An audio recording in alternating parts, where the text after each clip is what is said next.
that, where we are partying and counting down to the beginning of DragonCon 2024. It is Wednesday, and I can't wait to see what people have on. Hi, Barbie. Hi, DragonCon. I'm Rockham. And I'm Sockham. And we're here to take you to the mat. It's Hey Hey. Hi, Hey Hey.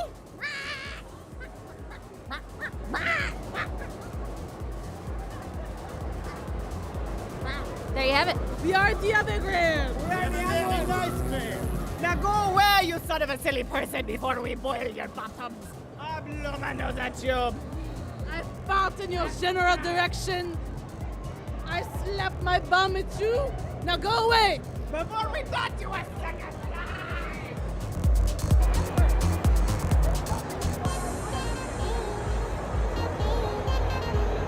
I'm with Pokemon trainer Toria. Did you catch them all? I sure did. I caught them all at DragonCon 2024.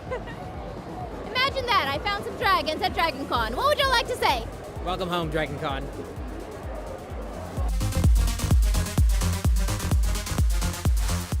Bangarang! Bangarang!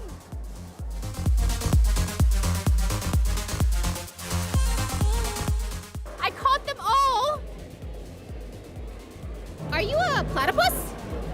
Bury the platypus! We traveled from the Shire to DragonCon 2024. Alright, we traveled from the Shire to party at DragonCon. We traveled from the Shire to DragonCon 2024. They've been partying a little bit too much.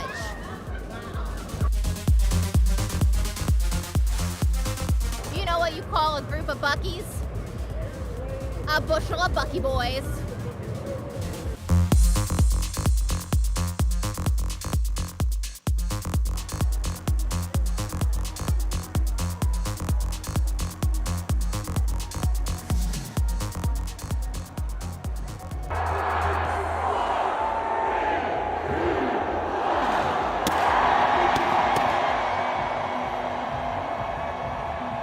It's B from DragonConTV. It's time for me to sign off and go to sleep.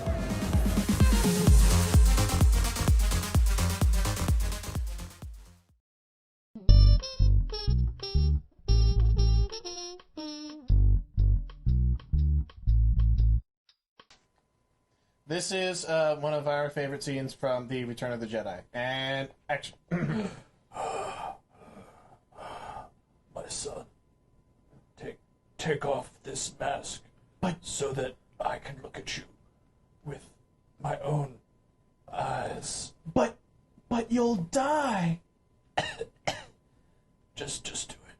It's too late for me. It's too late for me, son. Yeah. Oh, oh, oh, God. Okay. Oh, dude. Oh no. That's weird. See. Okay. All right.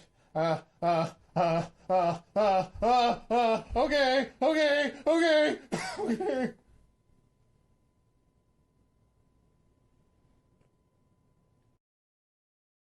Ghost in the Shell will not be seen tonight, so that we may bring you this special presentation. And now it's time for Conventional Thinking from DragonConTV. Sadly, crime dramas like CSI are all technically science fiction. This has been Conventional Thinking from DragonConTV.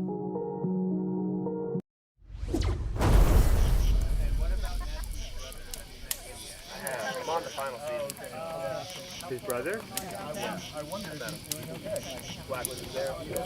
No. What is it? Israel's other son? That is not Zareth, but Israel's other son.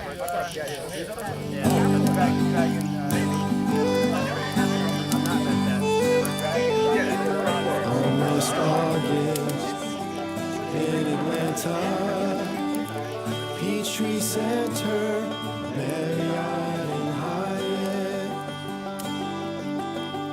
Drinks ain't cheap there, money say goodbye. is everywhere. Mosley, Leia's thighs, DragonCon. Take me home to the place made of foam. Heading to Georgia. Hallelujah. Take me home, DragonCon. All my memories don't remember. Too much alcohol, oh my poor liver. Hot and sweaty, stumbling through the crowd. Last dance on Alderaan, pump the music loud. DragonCon, take me home to the place made of foam. Heading to Georgia. Hallelujah. Take me home, DragonCon. I hear the boys in the morning hour, they call me. The lack of sleep reminds me of my bed far away. Being with my friends, I get a feeling that this could be home every day, every day. DragonCon, take me home to the place made of foam. Heading to Georgia. Hallelujah.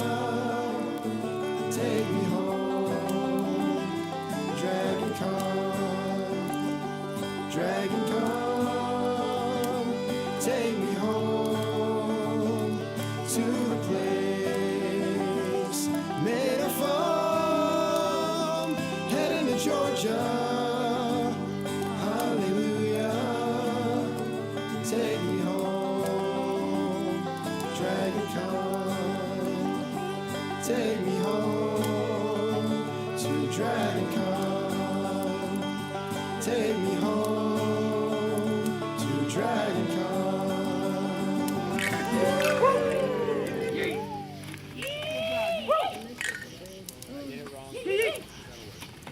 Dan, did you pass out, man? Damn, on.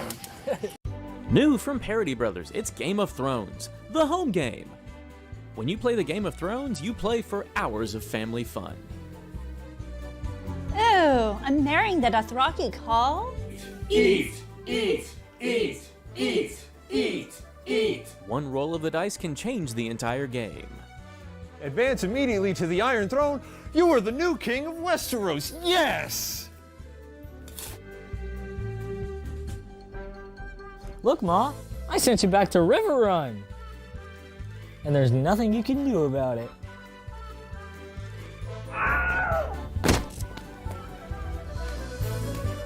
Ah, the things I do for love. Available in stores now, Game of Thrones, the home game. I win! From Parody Brothers. White Walker sold separately.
Mystery Science Theater 40,000 will not be seen tonight.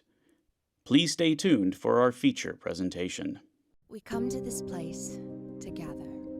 We attend this con to party, to watch, to imagine, because we deserve that. That indescribable feeling when you enter the Marriott and the crowds begin to form. And we are transported to that magical place only thousands of passionate people could produce. Not just fans, but creative creatures and wonderful weirdos, reborn as our best selves, bridging the gap between art and the artists. The big hotels, the expansive ballrooms, the larger-than-life lobbies. Somehow, 30,000 steps feels good in a place like this. The big sky bridge, the biggest sky bridge, the bigger sky bridge. Did I mention a sky bridge? Because here, they're everywhere. DragonCon, Dream Bridge. I mean big. Dream big.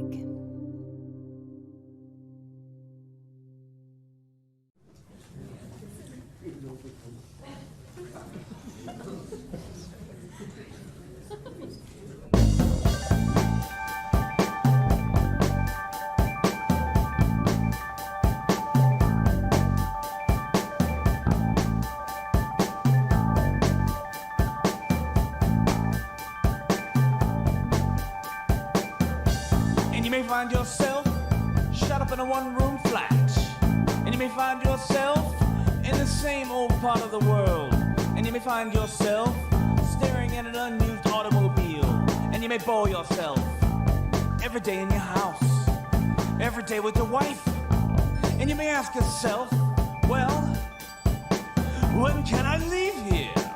Quarantine days go by, staying at home has got me down. Quarantine days go by, feels like living underground. Friends in my eyes again, can't go to hair salon.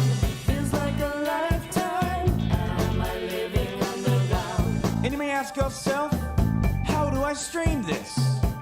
And you may ask yourself, how do I work my automobile?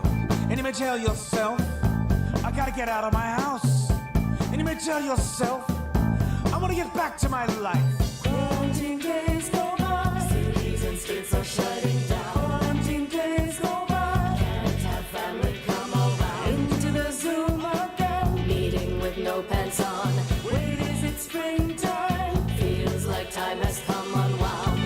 Baking a cottage loaf, baking some sourdough, baking some honey oat, baking a pretzel bow, baking a plain brioche, baking a hollow roll, baking potato scones, baking focaccia. Work is annoying, and Zoom is confusing. There are meetings that could have been an email. Hey, can you hear me? No, we can't hear you. The mute button is at the bottom of the window. Quarantine days go by, Animal Crossing on my couch. Quarantine days go by, villagers on my island now. Charging the switch again, why are my turnips gone? Banging on rocks and stones, frying little nuggets underground. Quarantine days go by, nothing to do but lie around. Quarantine days go by, going too long without a shower. Go to the grocery store, please put a mask on. 6 feet apart in line, getting TV and paper towels. But you may ask your friends, could we use Slack to hang out? And you may ask your friends, what's new on AO3 now? And you may find your friends playing games, singing songs. And you say to your friends, log on, let's have some fun. Quarantine days online, friends on Skype and FaceTime now. Quarantine days online, getting each other through somehow. Onto the Twitch again, now that the mixer's gone. Discord and Slack and Zoom, got my conference with me now. DragonCon goes online, video panels and no cloud. DragonCon goes online, cosplay showing off and proud. Virtual concerts, turning the filk up loud. DragonCon online, content flowing in the cloud. Chime isn't holding up, Chime isn't straight enough. Think of it as a ball of chimey-wimey stuff. It's hard to stay in place, and we all miss your face. Let's plan for next year. We'll see you next year. Quarantine days go by. Same as it ever was. Quarantine days go by. Same as it ever was. Quarantine days go by. Same as it ever was. Quarantine days go by. Same as it ever was. Quarantine days go by. Same as it ever was.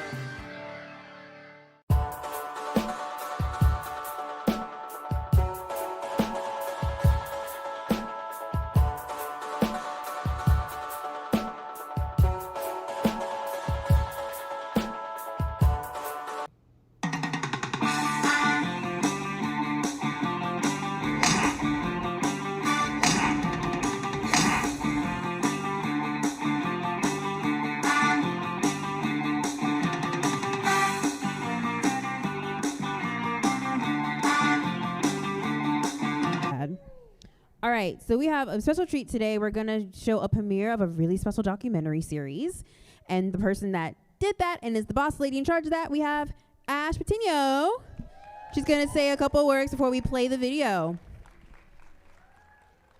Hello, everyone. Thank you guys so much for coming. I just want to quickly introduce the team that worked on this project that are here today. Obviously, we have people who aren't, but David Patino over here in the corner is our director of photography. And then we have Mark back here walking up. He was our director. And then Dana next to him, she is a producer on it. Yeah. So thank you guys so much for coming. This was a year and a half of our lives, going to all these cons, following all these amazing people around, getting little glimpses of their stories and then bringing them to you. So we hope you enjoyed the film. And afterwards, we're going to have everyone come up and do a Q&A. So if anyone has any questions, you'll be able to at that time. Thank you.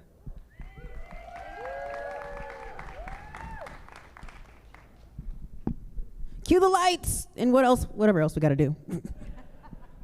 Hi, this is Svetlana from Kamui Cosplay and greetings from Madeira.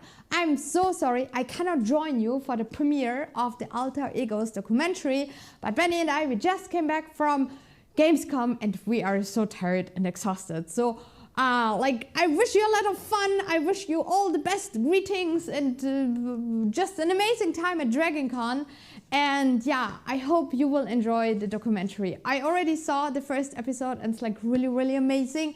There was like so much heart and soul and passion put into creating this amazing show.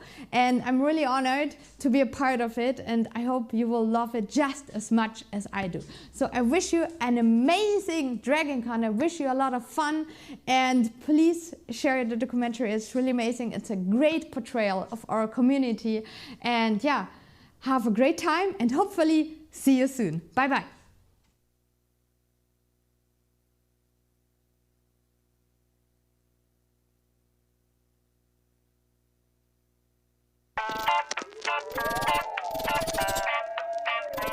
What the hell, I met some friends. You know it's not that bad. Cocktails and cigarettes, visions I don't regret.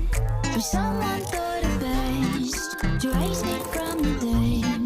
So let's put on a show. I hit my demon mode. Bow down and pray that I can take your soul. You'll never see me coming tucked under the bed. I'll creep inside your head and never let you go. I hit my demon mode.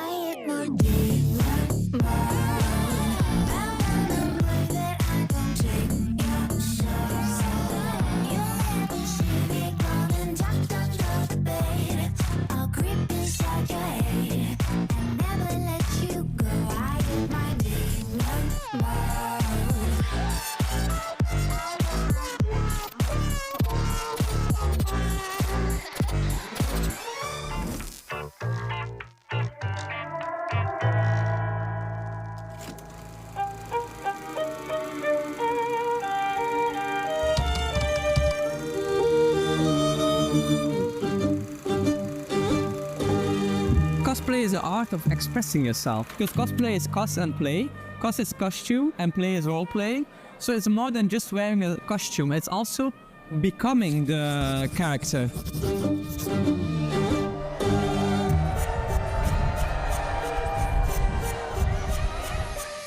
Fake faces hiding everywhere.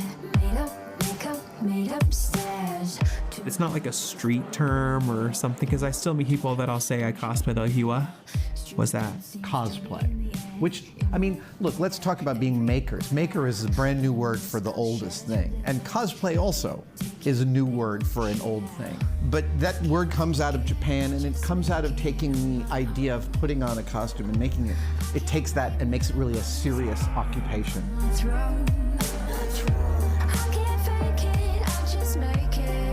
At first, I was like, what are you talking about? It's like, people go and they dress up and they do this thing. And I was like, why?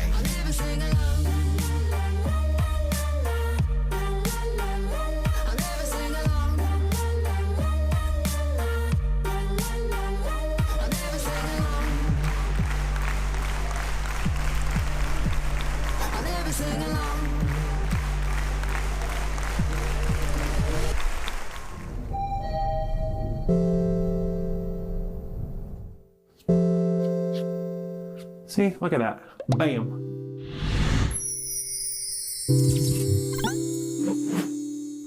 Geek used to be a bad word. You used to get bullied a lot for like being a nerd and playing board games. Now that, even though that's more mainstream, there's still a little bit of that kind of like separation.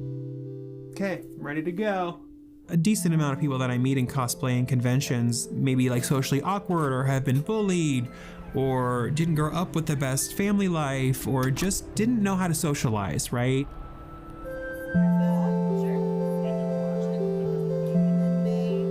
When I started cosplay, I was a very different person. I was very introverted. I would watch anime on TV. I had like grown up as an Asian person in a European country where I was very othered and I always felt very different and weird. That'll do. That'll do. I think it's freaks, geeks, and weirdos, right? Like a lot of people have had a tricky time of it. They didn't fit in. They liked the strange things.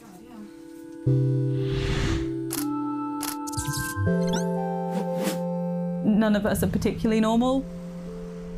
Whatever normal means, I don't think it exists. And I think it's a space where a lot of people, if you've kind of come from being the outsider and you find a space you can be in the group, you want to protect it and you want to be that person for other people where you bring them into the fold and be like, this is your tribe, these are your people, there's space for you here. At school, my teacher said that like I'm dumb. When I actually left school, I barely passed my exams. I had like an F. School always tries to fit you into this mold, fill out this test that we prepared for you, and if you like succeed in this test, we will accept that you're like a good pupil. And if you're not that person, if you're not interested in math or like physics or whatever, or history, then in school system, you're like a failure. We were all like the nerds. The cool kids were cool, and we were the ones that like sat in the back corner of the cafeteria, and no one wanted to be our friends because we liked weird things. I'm very blue. And I like to be weird, and in this space, we were all weird, but you look at yourself in the mirror and you're like, I look good. Okay, I'm a buddy. In society, oftentimes villains are not born, they're made.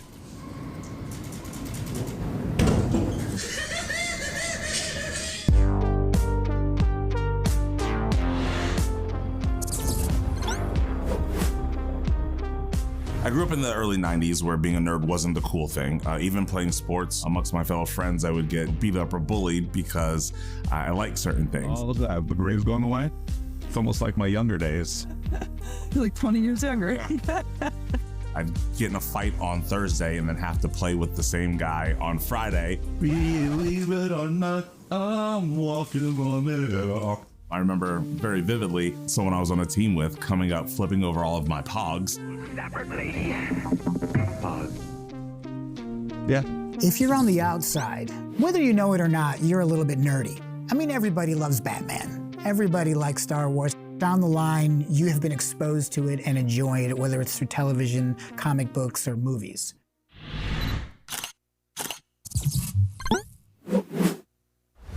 It's always fun to compare cosplayers to sports fans, who are the ones who generally are like they were the bulliers. They're the ones who are wearing the NFL sports shirts, and they have the posters on their walls, and they have very strong, passionate opinions about the Dallas Cowboys.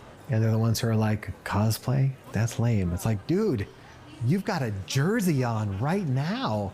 You've got a football in a glass case over there that you didn't earn. So don't tell me cosplay's weird, dude, because you're a cosplayer. Oh my God, that is so good. Hello? I think cosplay is just so much more than a hobby. It's a lifestyle, it's a culture. It's like, for many people, it's like it's a personality you have, you know? Like with cosplay, you can not only be like whoever you want, you can not only be like your favorite superhero, but like you can actually embrace your inner self.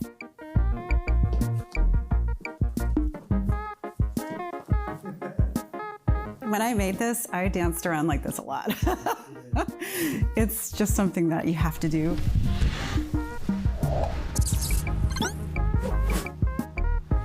Part of what is so wonderful about cosplay is that you get the chance to step into shoes that maybe you don't feel like you can wear outside the house, or maybe something that you feel on the inside, but you don't get to really express that on the outside as much as you really want to. There's so many aspects of ourselves that we have trouble expressing when we are ourselves. We're all very self-conscious about, especially aspects that maybe we're not that confident in. Even like when I'm feeling at my most confident, there are definitely times where I'm like, I don't want to be me today. I don't want to be around me today. But when I put on a costume, it was not me anymore. You almost lose yourself in the character, and by losing yourself there, you find yourself. And it's such a magical moment. It's amazing. In the interstices of diving into something we're obsessed with, we find ourselves. Oh.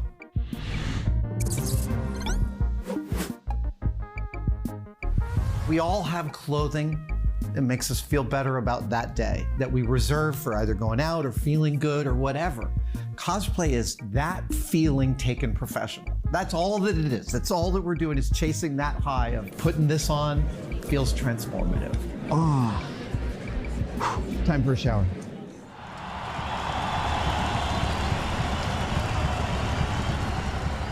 Cosplay is very psychological.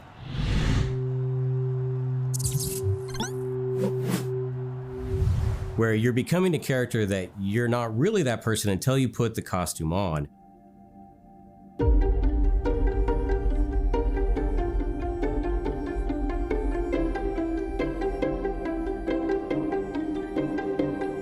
Everybody has this slightly different thing of like how they come through the costume. And for some people, it's about the costume being the most important thing and the character taking over. And for other people, it's about using that character to bring themselves out. Cosplay really gives you confidence and lets you be all the things that you want to be. When you put on these costumes, you might be the least confident person in the world, but there is something about putting on something very eccentric and over the top, and suddenly you have to be confident to carry it off.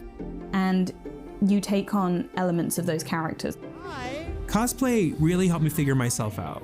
It really opened a lot of doors inside of me, and it allowed me to express myself in ways I wasn't able to do, which is funny because I'm dressing up as somebody else, and yet I'm being my authentic self. What a conundrum that is. You're putting on a disguise. At the fundamental base of it, like you're wearing another person, so that in and of itself gives you the freedom to be someone different. Just becoming a young woman, I was able to do certain characters that maybe were more vivacious than I felt, but then I was able to bring those aspects of me out. So a lot of the characters I pick, I would say, have elements of me in them. Not all of them, because sometimes you just like a costume, but a lot of the time I see something of myself in that character that makes me want to be them, or I see something of myself that I wish I had more of, or I wish I could do more with, and I want to play around with it for a bit.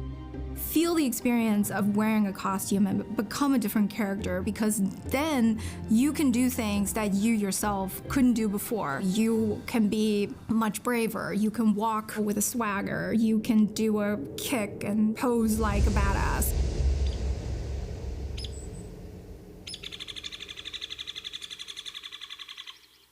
There we go. Thank you, Ollie.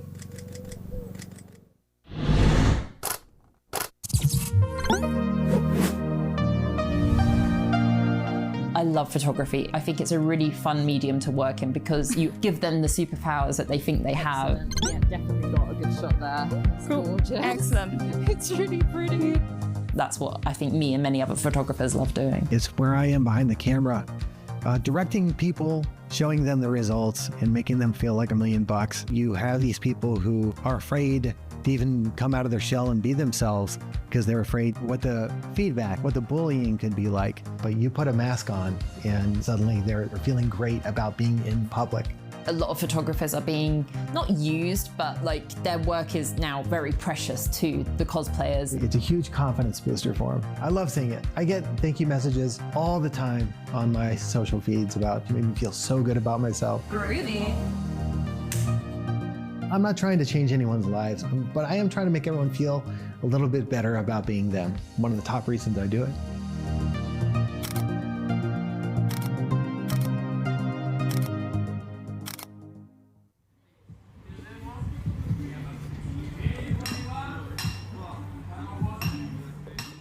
When it's your first time involved in something, you kind of feel a bit like, oh no, what are we going to do? It was my first year organising at this event, so for me it meant that I was essentially learning on the job the entire time. So Fantasy Forest sort of blew my mind what exactly this convention was. It is a Ren Fair meet Village Fate combination. It's a celebration of all things fantastical, I would say. It was one of those things of like, we wanted to bring the cosplay community to something that we have freshly learnt about as well. We can't help but tinker with things and want to be part of it. We love offering our services, what we have learnt through the community and showcasing that and giving other people pedestals. There's the peacock making a nuisance of itself. I love him. We're going to have a load of cosplayers in here, lots of crafting, particularly because like cosplay is such a craft-focused thing. It's outdoor events. You take the knowledge that something could go wrong. Particularly in the UK, we're known for being rained off and we're known for keeping going through it. Lots of people wouldn't know is that we're in the West Country of the UK. And one of the things it's really known for is every weather prediction just won't come true because it's all surrounded by hills. It's meant to have rained all day today and it's barely been any. And it's because once it hits the hills, the rain just dissipates. So I'm kind of expecting that to be the whole weekend. Maybe I'm being optimistic. I don't know. I reckon it's just flip a coin and maybe all the above will happen anyway. In Germany, it's actually really, really difficult to become self-employed because you have like a lot of like insurances, you have like a lot of utility costs, like the taxes are crazy high, bureaucracy is like a nightmare here. I always had like the idea back in my head that like I want to become an artist. I tried out different things, I failed with different things. When we started, there were like no social media, there were like no YouTube, there were like no Etsy shops where you could like sell your stuff or anything, you know? I mean, I started when there were like even no wigs accessible. I started with like spray painting my hair like purple. We had to learn different skills, you know, and like we grew over the years together and everything. I tried to do like commissions. I tried to create stuff for other people and earn money with it. But like the thing is like people don't understand like how much time and effort it is to create something. We all start small, like we all start somewhere, and messing up things is totally okay. Because, you know, it's like part of the journey, part of the cosplay adventure. And you have to make mistakes because mistakes only let you improve your skills and learn your new things. And so it's good. So make shitty costumes. That's good. Shitty costumes. Shitty costumes are good. Yeah. I'm fighting to find it. The pieces are divided. Our entire environment back there and like our parents and the friends in Germany, they're giving you the feeling that that's never gonna happen, right? So like, yeah, that's fine that you do it, you know, but it's at some point you will just cave in like all of us and get a regular job and get an office job and start working for proper money every month. So, you know, keep dreaming, but it's not gonna happen. And then you have to fight that while at the same time trying to just, you know, live your dream and like still try to believe in that it's gonna be possible. We worked at like the smallest space we could before and it was possible, right? Now we have a big workshop and it's still possible. Don't care what you're gonna say. I don't give a fuck. Oh, that's cool. I'm not sure what I'm gonna do. Starting to doubt everything I ever thought was true. I'm Matthias, or better known online as Captain Ghostly Cosplay.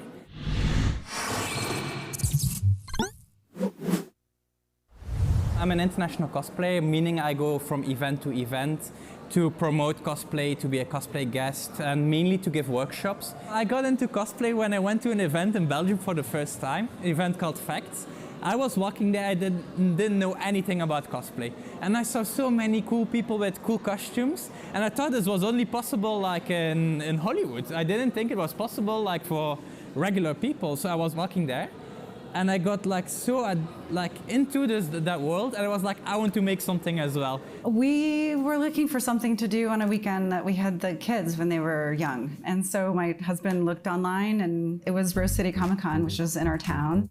So we were like, oh yeah, okay, this sounds like it would be kind of fun. Let's go check it out. No idea what this is. And when we walked in, it was like coming to a place where I felt like I had needed in my life in the last few decades. We moved around a lot when I was a kid. About every 2 years, we moved to a new place. So I was constantly the new kid in school. And so drawing and art kind of became one of the constants in my life that I could bring with me. Let's go find the airbrush, Pete. I think it's back over here. I always loved creating, and I could draw for hours. I drew horses and dragons and abstract art. Okay, I'm just gonna have to get this, a couple of these, and then just combine some paints, make my own color, because I have the power. I always loved sewing. My mom and I went to Joann's, where she actually worked for a while. I like to think of Joann's as an enabler. We had more homemade clothing in the house than we had store-bought clothing. It was a cost savings for us to just find some fabric on sale and then make some clothes. Let's go find the yarn, and I don't know where that is. So I frequently wore clothes that we would make to school, which is always kind of nerve-wracking to wear something to school that you didn't buy off the shelf, but most of the time my classmates seemed to think it was pretty cool. I sewed my own prom dress. That was an experience and a half. I honestly think I was more jazzed to wear something that I made to my prom than I was to be there with my prom date. In 2013, my friend asked me to come to DragonCon with them, and I didn't know anything about anything. Cosplay, conventions, had no idea. We started with cosplay just like as a hobby, as a passion. Since 2003, I really got into video games because of Benny. I wanted to dress up as my favorite characters from video games. Like my very first character was actually the Great Saiyaman from Dragon Ball Z. I grew up knowing that my mum had done historical reenactment and living history. She always took me along and my sister along to events that she knew were happening, even if she wasn't part of them, because she loved going to see that. And so we were always around people doing dressing up. I loved Halloween and dressing up and World Book Day and all that kind of stuff. So any excuse I would be dressing up. I just didn't know you could do it outside of those things. As a teenager in early 20s, I kind of thought, oh, this is fun, I'm really enjoying it, but something else will happen or life will get in the way. And then it turns out it just became my life. I'm one of the OG cosplayers, and the scene in 1999 and 2000 was very, very different. The number of people that were dressed up in costume at a convention could fit in one photo, if that tells you how little there were. Hey guys, it's Adam from Tested, and if you watched my TED Talk last year or have heard me speak for any longer than 30 minutes, you know that I'm obsessed with the movie Excalibur. When I was 14, my father took me to see John Boorman's Excalibur, and it started a lifelong obsession with armor, particularly the design of the armor in that movie, which turns out to have been designed by master armorer Terry English. But since then, I've done so many. I've done over close on 40 movies, I think. Funny thing is, if I'd never done it as a living, I would have probably done it as a hobby. So it's a win-win. O hiperanime, ele surge da minha necessidade como pai. Mas quando eles eram mais jovens, eu tive alguma dificuldade, provavelmente não só eu tive, mas pais da minha época tiveram a mesma dificuldade de comunicação com seus filhos. Porque falavam muito em videojogos, Magic, cartas do Magic, cartas do Pokémon, cartas do Yu-Gi-Oh!, os Black Blades. Havia uma linguagem completamente... E eu então fui uma visita, fui de férias para o Brasil e acabei visitando um evento muito pequeno e foi o meu primeiro contato com essa comunidade, com a comunidade do cosplay. Achei aquilo muito interessante. Comecei a fazer uma série de perguntas e os meus filhos mesmo me desafiaram: pai, por que o pai não organiza um evento desse em Portugal? Foi o meu início de uma melhor relação com meus filhos.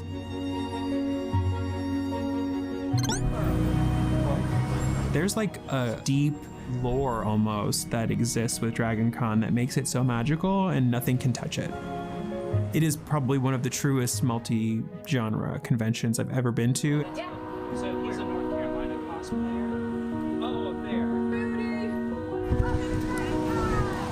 Thank you so much. DragonCon this year, I'm about to embark on a 4-day incredible moment journey to just dress in costumes, be with friends, have the best time ever. Like, I'm just, it's great. So excited.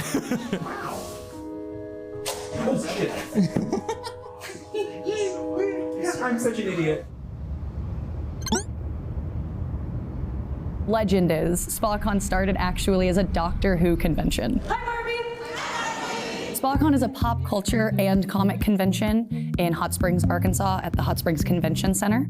Are you guys as excited as I am about SpaCon Season 7? It's a small convention. I mean, we're in a small town of 40,000 in the Ouachita Mountains of Arkansas, you know, not very easy to get to. These conventions started as comic conventions, so you have to pay tribute with your comic names.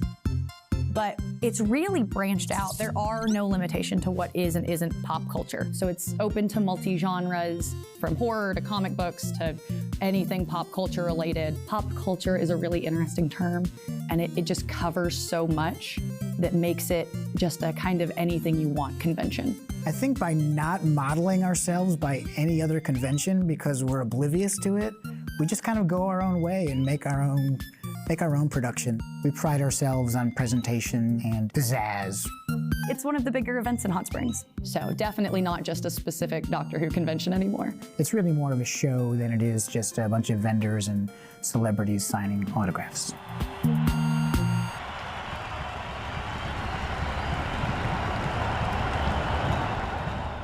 This is where the main magic happens, So, I'd yeah, say. this is like the big area where the stage and the reenactors and stuff are. I'm just hoping the weather stays like this, because if it stays like this all weekend, we're good. Hello there, very good morning to you. While some of us may get a very brief glimpse of something summery today, it is not going to last throughout this week, unfortunately. We do have this area of low pressure slowly arriving in from the southwest today that is going to be bringing an area of rain. We have this cold front moving across many parts of England, some heavy rain on it and also some strong and gusty winds, giving some fairly poor travelling conditions in places. Oh my God, sir. Can we do 2 yards? Yeah, sorry. So when we went to Rose City Comic Con, I saw families together there. I saw people who had obviously handmade their costumes, and that particular thing was the permission that I needed to realize that, hey, I know how to make stuff. I can do this. I love costuming. I love this vibe that is happening right here. Everybody here is into it. There's people of all ages. I'm not too old to do this.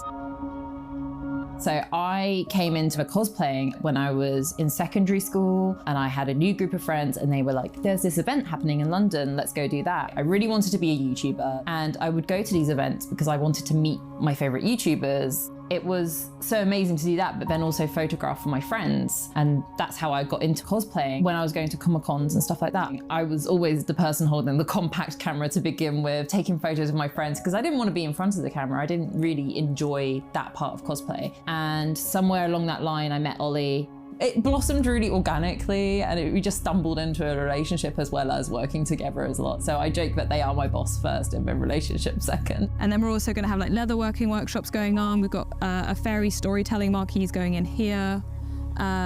This will be us. This is the Cosplay Journal. Yay! I was actually approached by a small publisher to create a book about cosplay. I've always wanted to be a writer, like since I was very little. So I started out in fashion journalism. I could talk about clothing in a way that other people weren't, because I was talking about it as a costume. I was talking about everyday clothes allowing you to feel better in one way or another. because you could be like, well, today I want to dress like this because I want to feel like this. For me, it was like, I can talk about this. I can be open about this, and this is exciting and people are interested in it. Oh, that's so cool. So I'm head photographer at the Cosplay Journal, also labeled as like an image editor sort of style. So I work as the middle person between the writing and the designing. I create the main image, and hopefully those two can fight it out and work out where it's meant to go. But yeah, so with a lot of my photography, I really like creating stories in one image. What was really fun with the Cosplay Journal is that we just get to play around with all sorts of layouts and designs and collaborate together, me, Moira, and Ollie. We do all these sort of things. So we went to a forge and we said, just make something that has loads of sparks come out. And this was the photo that I got, and I was so proud of it, and it was worth getting burnt for. When I met Svetlana and we got together, she was like this ray of sunshine, just like, I want to make this, I want to build this, I want to get my sewing machine and make stuff. People will confuse DragCon and DragonCon all the time. And RuPaul has DragCon, and I do want to go at some point, but it's always in LA, which I'm not interested in really going to the one in LA. I want to go when it goes back to New York, if it ever does. I think 90% of my costumes are female presenting. In fact, actually maybe 100% of them are female presenting if I think about it. I have one that I'm bringing that's male presenting, but I may not even wear him, but like my big ones that I'm wearing and like debuting are all female presenting. I think this is actually the first DragonCon I'm doing that. So it's like drag and con. I watched drag queens when I was in my late teens, when I first started going to clubs as a young gay boy. And it was funny because my first reaction to drag queens were like, ew. And then, surprise, when I was in college, I did drag. I tried to do drag. I actually performed on stage at a couple clubs, but it was just something that I didn't find a lot of fulfillment in. I felt very much like I wasn't making enough money, that it wasn't really creatively fulfilling. And then I tried community theater, and I did that for a few years, but same kind of situation. It just felt like it wasn't giving me what I needed. We left Rose City Comic Con, and the plan was, we're gonna make something for next year. And that was as far as my mind was going at the time. I was just like, what are we gonna do? What are we gonna make? We just need to figure this out. What kind of materials am I gonna use? I need to get a sewing machine. I don't even have a sewing machine. Why don't I have a sewing machine?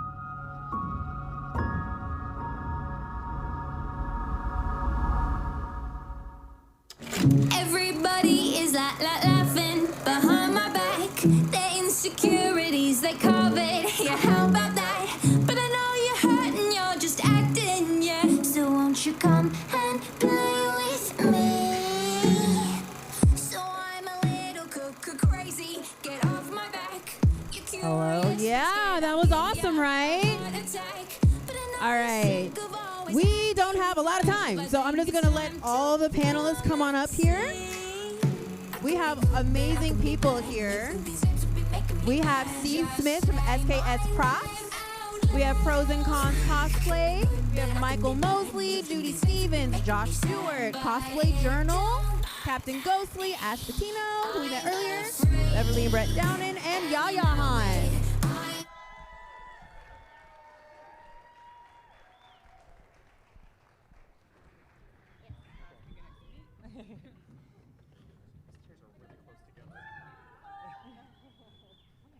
The dress is dressing. The costumes are costuming. These chairs are really close together. I can squish quick. There's some chairs down here. I will stay down there because y'all don't need me up here. I got a big enough voice.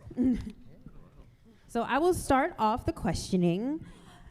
It's for anyone who wants to answer before I open the floor. Why do you think making a project like this was so important, and why was it important to you? You know, before we start that really quick, I just want to point out something really quick. There are some influencers up here who are not in this episode, but they are in future episodes. So I just want to, if anyone's like, oh, I wasn't in this, or I didn't see this person, they are in future episodes. We just couldn't squeeze everybody into the first 30 minutes. So. Awesome. Beverly, why do you think this was so important to make a series like this? Hello. Hi.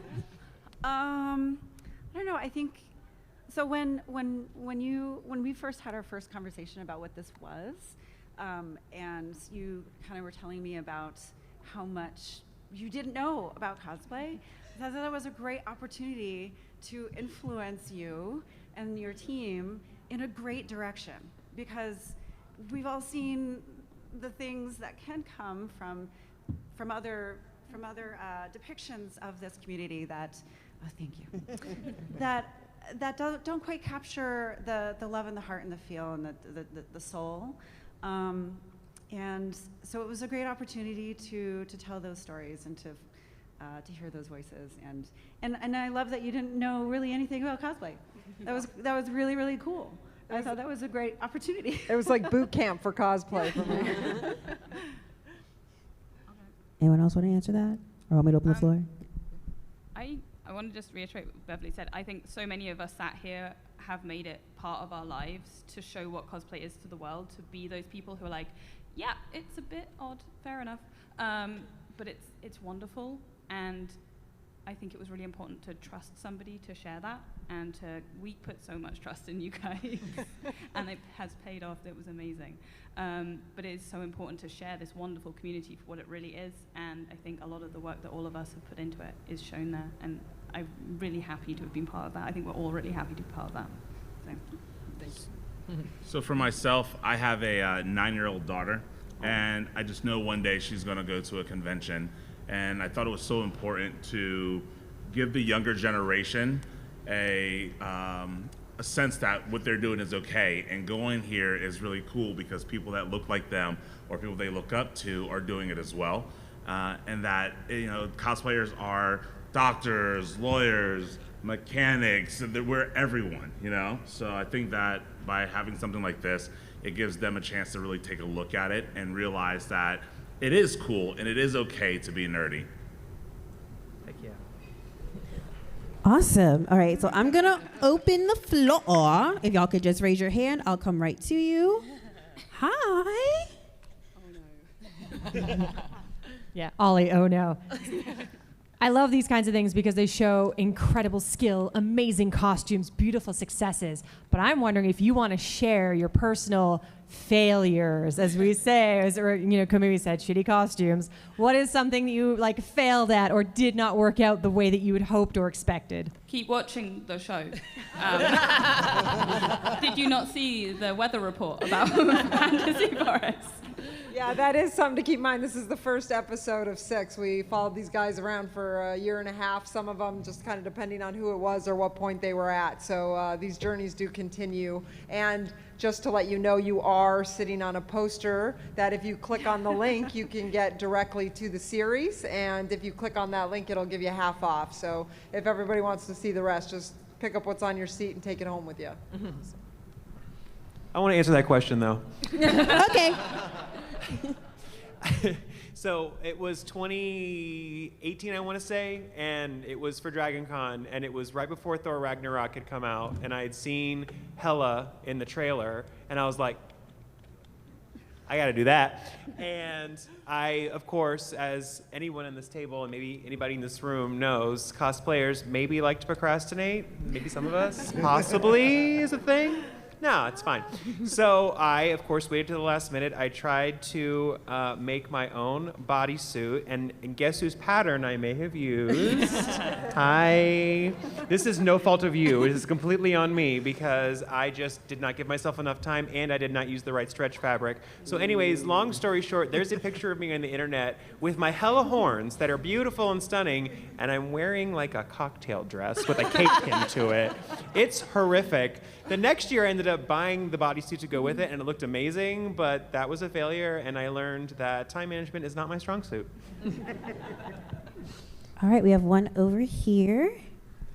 Hey, so I have a question for Ash. I loved the opening credits and really dug how those looked, and I thought, wow, this is really impressive, like all these, the way these names were done. And then my buddy said, I assume those are all digital creations, like 3D graphics, or were those real, or were they digital, or is it a mix of both? Because it looked awesome. No, they're all real. And I called Beverly and I was like, hey, can you help me with the title sequence? I was like, maybe like some glue and some glitter. And then our crew showed up in Westland, Oregon, and she's like, okay, so I have these 15 scenes, and we had 2 days to shoot it.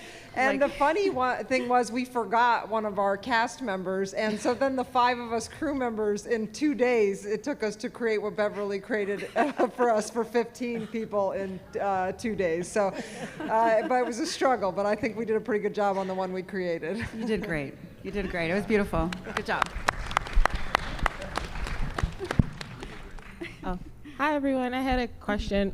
First of all, I just wanted to say thank you to all of you. Like, I'm fangirling really hard right now because this is kind of like all-star weekend for me, like, at this table. But my question is, you know, as cosplayers, we're always like learning and tinkering and trying new things, and like y'all are all at this point could be considered experts.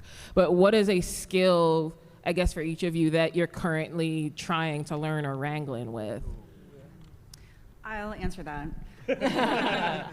I realized while I was doing the credits that I really need to learn how to embroider, and I need to just sit down and do it, because I was trying to make Yaya's title and I was like, oh my god, oh my god, oh my god.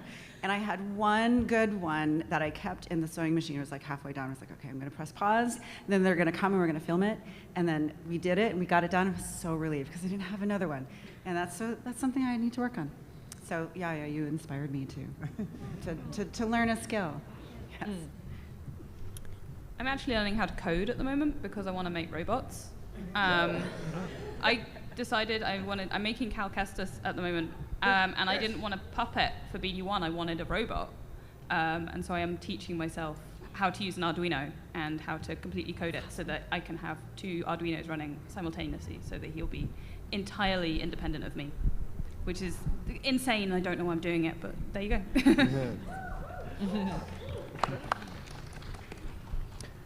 I just wanted to ask for anybody that wants to answer, if you have a particular preconception about cosplay or cosplayers that you're hoping the documentary will sort of rectify, dispel. The fact that anyone can do it. Yeah. I mean, that's... When it comes to cosplay, like you saw me in the beginning when I was saying that, it's like, cosplay, why would people do that? And that's a big part of my journey in this. I don't consider myself a cosplayer probably near as much as the rest of these people. I consider myself a prop maker. And on my YouTube channel, I do things where I make it accessible for people by doing build videos and free templates, because the whole thing is about making the next generation and having kids do this, or having people that have never done it have that opportunity. And I think cosplay is one of those things, like we talked about, like up until last year, every costume I'd ever worn, I wore a mask or a helmet, and because you do become somebody else. Last year and this year are the first costumes I've ever worn where my face was exposed. It was a completely different experience, but I actually really enjoyed it. It's the dimples. People love them. Yeah.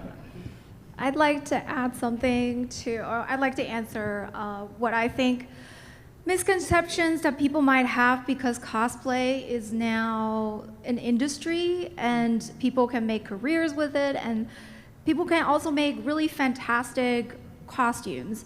And all the video game companies are starting to use cosplay as a marketing tool, so they will hire cosplayers and have studios make perfect costumes of a character and such. So I think that the current landscape of cosplay could seem kind of hard to attain for newcomers.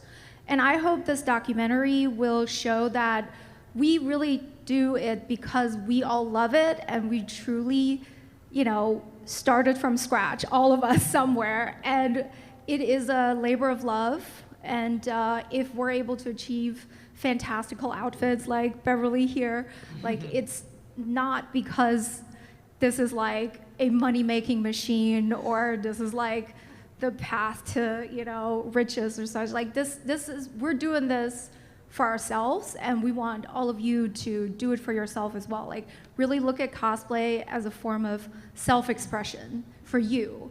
So I hope that throughout the documentary, you will see that. Yeah, it's definitely for fun over fame.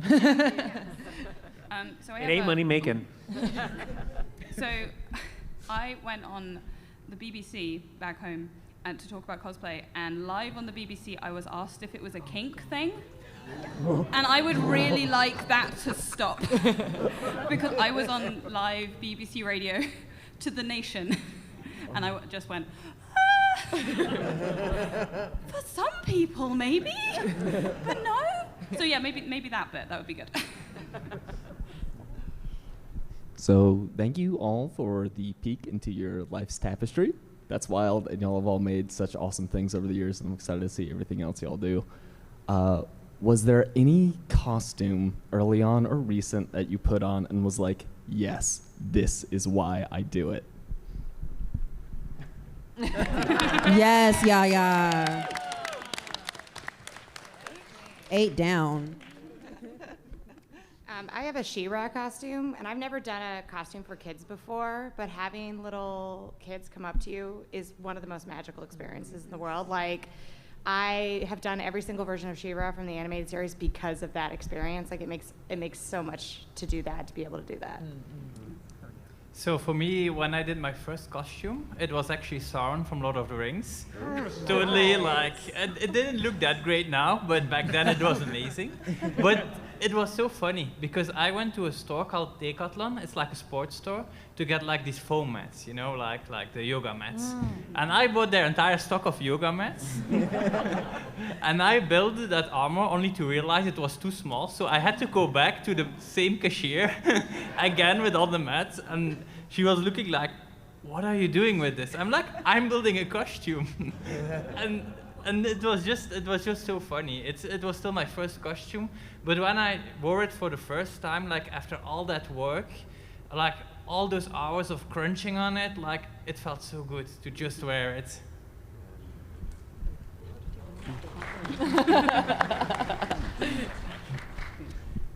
Hello, hi. My name is Sean. I love this whole documentary. I love seeing all you guys here. It's really funny. I've given like talks and I've told people like that's how cosplay makes me feel. So to see it like on a screen, like it sort of validates. I was like, oh, other people think that too. I'm not crazy. Anyway, wow, you guys are making me so nervous. My question. So I used cosplay to really get me out of a dark place and like find like positivity and value in like my body specifically. So like I make cosplay and fitness content like on the internet, and I want to, you know, like expand my reach and all the things, and I want to like be able to inspire and empower people, but I don't necessarily want to be like a prop or costume maker. So what would you guys say is like a way of growing or showing people like your cosplays without like having to like do all the technical things, if that makes any sense? I can speak to that one. Be a part of your community. Grow your community. Go to local shows, go to local events. The library is an excellent place to reach a lot of different people without necessarily having to build a huge social media presence. You can make a huge impact on just getting to know people that are around you. And that can ripple effect into other areas. You can, again, grow and be present through social media and all of that as well. But I think where you can make the most impact, especially early on, is talking to those folks that are within your specific microcosm, the folks that you know, the folks that need the most support. I think that's where you can have the best impact early on. No, we don't go so far. Yeah, so I have a question is, when in my younger days, I was very thin. Now I'm heavier and I feel very subconscious. I know I see lots of people cosplaying and oh my God, they look amazing no matter their size. But for me, looking at the mirror of a 20-year-old who used to be super skinny and then medical things happened and she grew and grew and grew and now she looks so big. And it makes me feel when I look in the mirror that that's not me, that's not who I am. If I cosplay, I am going to be so self-conscious about that weight on me. And I know that that everybody, especially DragonCon, I love you, I love everybody because I did do something once and everybody was so loving about it. But it's still that hurdle to try to get past, to make myself go, you know what, just sit down, make yourself a costume, because my husband even bought me a sewing machine, make yourself a costume and just wear it and forget about it. How, because I know some of you are thin, some of you are, you know, different body sizes, but you all have something some hurdle that you were like, okay, I have to get past this. How do you get past that to get to the point where you go, you know what? I need to feel good about me doing this. Yeah. Yeah, I just literally posted about this on my social media because I just had this issue. So I wore Goblin Queen today from X-Men 97, and I tried that costume on in its entirety last week, and I had a really hard moment with it. I was trying to put on the corset, and it wasn't going on as easily as I wanted to. I started feeling very self-conscious. I started looking at my body very differently. And I posted my story in my post about how it just sent me down a spiral, right? Like it sent me into a place where I started evaluating myself differently. Everything kind of came crashing down around me in a moment. And I think that we all have had those kind of levels of things happening. And I relate so hard to what you're saying, and I'm like getting a little bit about it. But I came out of it because I talked about it. You know, for me, it was my social media. For me, it was putting it out there and writing it down and getting it out of my head. And I had a lot of positive feedback on that post, more so than I ever thought. Like the engagement on it was insane, and I was amazed and surprised by the amount of people that related to my struggle. And people would look at me and say, "Oh, he's fit, he's skinny, whatever." And I'm like, "No, it doesn't. You don't know what goes on in here and like what I've dealt with, right? My journey." So everybody's got that kind of journey to go through. But I think talking about it with people that you care about and expressing yourself and being vulnerable like you just have is the way you get past it, because you get it out of you, and then you can be like, "That's behind me now." And I wore that costume today, and I looked good. On a really practical note, you do not have to do everything at once. You can take baby steps, you can do it one step at a time, and you do not have to run out there and go, I'm showing off every part of myself straight away. I'm someone who grew up with incredibly bad body dysmorphia, something that I've had to come to terms with, I've had to deal with. But one of the things that I learned was how to create and tailor my costumes to hide the parts of me I wasn't happy with until I was able to confront those myself, until I had the strength in myself to do it. You do not have to be strong at day one. You build to be strong. And so you can make a costume, you can change it. Cosplay does not have to be accurate. You can do it however you want it to be. So if you say, I want to be Sailor Moon, but actually I'm not okay with that skirt being that short because I don't want to show off my, that part of my body or whatever, you can make it a bit longer. You can make it to the floor. Nobody cares, you're still Sailor Moon, right? You are allowed to make the costume you are comfortable wearing. You do not have to make it how anybody else says it should be made. And you can do it one day at a time. You do not have to do it on day one. Take it as slowly as you need until because you will find the confidence, but it doesn't come overnight. Don't worry about it. You have got this, I promise, okay? And we have time for one last question. So for someone who's just getting into making their own costumes, what is a good medium to start with, and what is something to stay away from? I don't think anything's off limits. If you have the passion for it, go for it, because if you're infused, you're going to make sure you get it right. I started with wigs because I didn't know how to use a sewing machine, and I feel like that's quite a big task to go ahead with, because it's hard. You gotta make sure you're sculpting it. You gotta defy gravity sometimes. You gotta sew in wefts. You gotta do all sorts of things like that. So I think if you're going to pick something that infuses you. If you want to see it done, that's the way to go. I would just say also, as you're starting the journey, give yourself permission to fail. There will be times where you're going to make something, you're not going to be happy with it, and instead of getting frustrated, take it as a learning opportunity. I think every single one of us up here have had a moment where we looked at something and said, nope, let's start over again. So if you do mess something up, that's a learning opportunity, and be easy on yourself. Oh, and also make sure if you're doing stuff, I also remembered I did SFX. You've got to remember, do it safely. Remember your PPE. Don't be using spray cans indoors with no ventilation. Something I want to add, and it also goes back on the previous question as well, is like we live in a world where social media is huge and everything seems perfect, and that's a dangerous thing as well, because people compare themselves to other people. Like, I think it's very bad to compare yourself to like someone else who looks perfect on social media, because you don't know like how much experience they have. Like for example, with the fitness, how long they have been working out, how many hours, how much time they have for that. I think it's really bad to compare yourself with like someone else online. I think it's more interesting to compare yourself with who you were yesterday. Like, did you gain a new skill? Did you improve a skill? Did you do something? Like, I think that's way more important than going online and looking like at these like movie stars, you know, they look perfect, like, yeah, but they have a whole team as well, you know? Like, that's something I want to add as well. Ooh, I'll just quickly add that I think what's great about cosplay now is that there's a wealth of resources as well. So there's probably tons of people, dozens of people who have tried the thing that you're wanting to try. So don't be afraid to join the online forums, to get involved, to do it with friends, because I think what's great about cosplay is there's just a huge knowledge community out there, and so they can help you get started on your journey. Whatever weird thing that you want to start with, be that wigs or casting or sewing, there's someone out there who's done it. So don't be afraid to reach out, because folks love helping new people get started. Okay. Well, that's the end of our panel. Please give a round of applause for these amazing people. Thank y'all so much for coming. We really appreciate it. Please go visit them. Y'all have tables, right? Yep. Yeah. Go visit them at the Walk of Hall of Fame, the Walk of Fame, the thing where they there to sign things. Go visit them. Make sure you follow them on social media, and y'all have a great DragonCon 2024.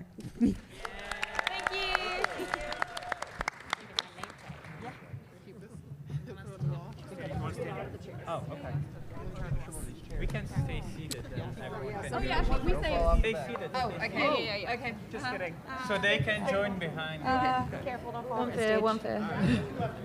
Okay. Yes, I ran very quick.